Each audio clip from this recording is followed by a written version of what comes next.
India மற்றும் தென் Africa ஆகிய அணிகள் மோதும் 2வது டி20 போட்டியில் தென்னாப்பிரிக்கா வெற்றி. தென்னாப்பிரிக்கா அணி பேட்டிங்கை தொடங்கிய நிலையில் இந்திய பந்து வீச்சாளர்களை டி-காக் வெளுத்து வாங்கினார். 46 பந்துகளை சந்தித்த அவர் 5 பவுண்டர்கள் 7 சிக்சர்களுடன் 90 ரன்கள் குவித்து ரன் அவுட் ஆனார். தென்னாப்பிரிக்காவுக்கு எதிரான 2வது டி20 போட்டியில் இந்திய அணி 51 ரன்கள் வித்தியாசத்தில் தோல்வியடைந்தது. தென்னாப்பிரிக்கா அணி இந்தியாவில் சுற்றுப்பயணம் செய்து விளையாடி வருகிறது. டெஸ்ட் தொடரை தென்னாப்பிரிக்கா 2-0 என்ற கணக்கிலும் ஒருநாள் தொடரை 2-1 என்ற கணக்கில் இந்தியாவும் வென்றது. இதனைத் தொடர்ந்து 5 போட்டிகள் கொண்ட டி20 தொடர் நடைபெற்று வருகிறது. இதில் முதல் டி20 போட்டியில் தென்னாப்பிரிக்கா அணி 101 ரன்கள் வித்தியாசத்தில் படுதோல்வியடைந்தது. இதனைத் தொடர்ந்து 2வது போட்டியானது பஞ்சாப் மாநிலத்தில் உள்ள மகாராஜா யாதவீந்திர சிங் சர்வதேச மைதானத்தில் நடைபெற்றது. இப்போட்டியில் டாஸ் வென்ற இந்திய அணி முதலில் பந்துவீச்சை தேர்வு செய்தது. அதன்படி தென்னாப்பிரிக்கா அணி பேட்டிங்கை தொடங்கியது. அந்த அணியின் தொடக்க வீரர்களாக குயின்டன் டி-காக் மற்றும் ரீசா ஹென்ட்ரிக்ஸ் ஆகியோர் களம் கண்டனர். கடந்த போட்டியில் டக் அவுட்டான டி-காக் இந்த ஆட்டத்தில் சிறப்பாக ஆடினார். ஹென்ட்ரிக்ஸ் 8 ரன்களில் ஆட்டமிழந்த நிலையில் மறுபுறம் இந்திய பந்து வீச்சாளர்களை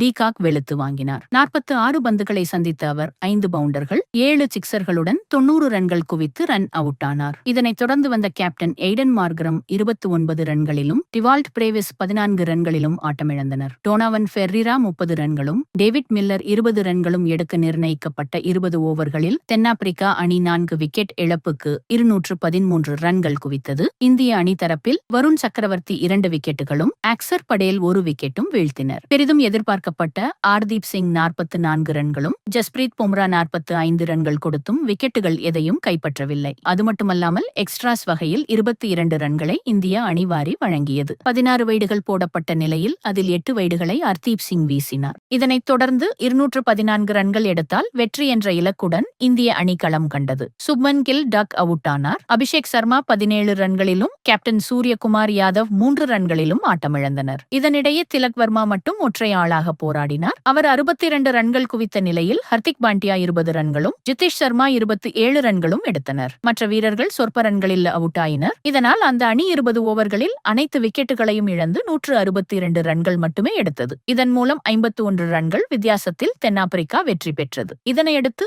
5 போட்டிகள் கொண்ட தொடரில் இரு அணிகளும் 1-1 என்ற கணக்கில் சமநிலை வகிக்கிறது. 3வது டி20 போட்டி வரும் டிசம்பர் 14 நடைபெறவுள்ளது.